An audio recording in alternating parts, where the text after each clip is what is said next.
இந்திய கலாச்சார பண்பாடுகள்ல நம்ம முன்னராகவே தங்கத்தை கண்டுபிடிச்சிருக்கோம் அப்படிங்கறதுனால தங்கத்தை ஆபரணமாகவும் நம்ம அதிகமா பயன்படுத்த தொடங்கி இருக்கிறோம். அப்ப ஆபரணமாக போடுற தங்கமா இருக்கட்டும், இன்னொன்னு வந்து குறிப்பா வந்து பெண்களுக்கு வந்து கல்யாணம் பண்ணி கொடுக்கும்போது இது பண்ணும்போது தங்கத்தை வந்து ஒரு அவங்களுக்கான ஒரு டோக்கனா ஒரு அசையும் சொத்தாக நம்ம பார்த்திருக்கோம். இன்னைக்கு வரைக்கும் தங்கம் என்னைக்குமே ஒரு அசையும் சொத்தா தான் நம்ம பார்த்திருக்கோம். அதனாலதான் கல்யாணம் பண்ணி கொடுக்கும்போது தங்கமும் இந்த மெட்டல் பேஸ்டான விஷயங்கள் எல்லாம் அசையும் சொத்தா அவங்களுக்கு கட்டி கொடுக்குறது.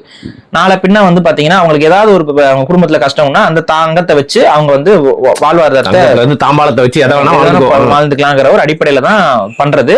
பசங்களுக்கு வந்து அசையா சொத்துக்கள், பெண்களுக்கு வந்து அசையும் சொத்துக்கள். சோ வந்து பெண்களுக்கு சொத்து கொடுக்கிற பழக்கம் தமிழர்கள்ட்ட கிடையாதுன்னு சொல்றது ஒரு பச்சை பொய். காலங்காலமாகவே பெண்களுக்கு அதாவது அசையும் சொத்தை கொடுத்து அனுப்பியிருக்கோம், ஆண்களுக்கு அசையா சொத்து.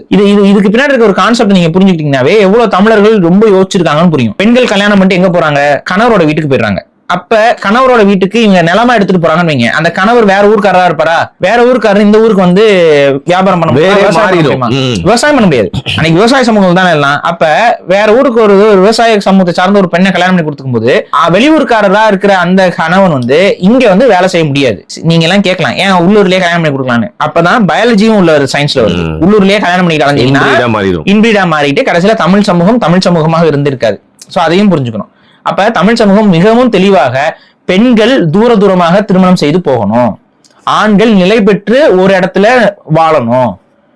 இதுதான் வந்து தமிழ் சமூகத்துடைய ஒரு கான்செப்டா இருந்திருக்கு. அப்ப பெண்களை வந்து கட்டி கொடுக்கறது, ஆண்கள் வந்து ஒரு இடத்துல நிக்குது. அப்ப ஆண்களிடம் சொத்து சேர்க்கணும்னா நிலத்தை கொடுத்துரு. சரி, அசையா வீடு நிலம்ங்கிற அசையா சொத்துக்கள் எல்லாம் ஆண்களுக்கு, அசையும் சொத்துக்கள் எல்லாம் பெண்களுக்குங்கிற கான்செப்ட்ல தான் தமிழர்கள் வந்து அவங்களுக்கு இந்த சீட் வரிசை அது இந்த முறை செய்யறது இந்த மாதிரியான பழக்கங்கள் மூலமா தங்கத்தை கொடுத்தல், வெள்ளி கொடுக்கிறது, அதுக்கப்புறம் இந்த மாதிரி காப்பர், இந்த மாதிரியான பாத்திரங்கள், இந்த மாதிரியான மெட்டல்ஸ் மூலமா நம்ம வந்து செய்முறைகள் செஞ்சுக்கிட்டே இருக்கிறோம்.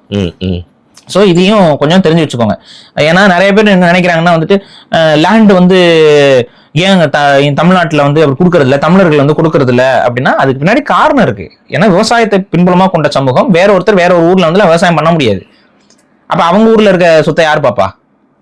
அவர் தானே வேலை பார்க்கணும், அங்கதான் நிக்கணும். அப்ப இந்த ஊருக்கு வந்தா இன்னைக்கு நாச்சும் கூட பரவாயில்ல, ஃபிளைட் பிடிச்சி வரலாம் போலாம். அன்னைக்கு மாட்டு வண்டி கட்டி இங்க வர்றதுக்குள்ள அங்க காஞ்சி போயிடும், இங்க தண்ணி பச்சிட்டு அங்க போறதுக்குள்ள அங்க காஞ்சி போயிடும். 2 நாள் 3 நாள் டிராவல் இருக்கும் ஒவ்வொரு ஊருக்கும். இப்ப இங்க இருந்து இப்ப திருச்சியில இருந்து இப்ப தஞ்சாவூருக்கே வந்து பாத்தீங்கன்னா ஒரு பொழுது போயிடும். பக்கத்துல இருக்க ஊர்களுக்கே வந்து பாத்தீங்கன்னா ஒரு நாள் டிராவல் பண்ண வேண்டிய சூழல் தான் அன்னைக்கு இருந்துச்சு. வழியெல்லாம் எப்படி இருந்திருக்கும். அப்பதான் காட்டுக்குள்ள போனா அதுவும் உறுதியா சொல்ல முடியாது. போற வழியில யாராவது ஒருத்தர் திருடனாலும் எவனா வந்துட்டு வேல்கம் வச்சு வாயில குத்தி எல்லாத்தையும் புடிங்கிட்டு போனானா புடுங்கினது மூடு சரியில்லைன்னு உட்காந்துருச்சுன்னா அவ்வளவுதான். அது அன்னைக்கெல்லாம் வந்து அது அந்த அப்படிதான் இருந்துச்சு.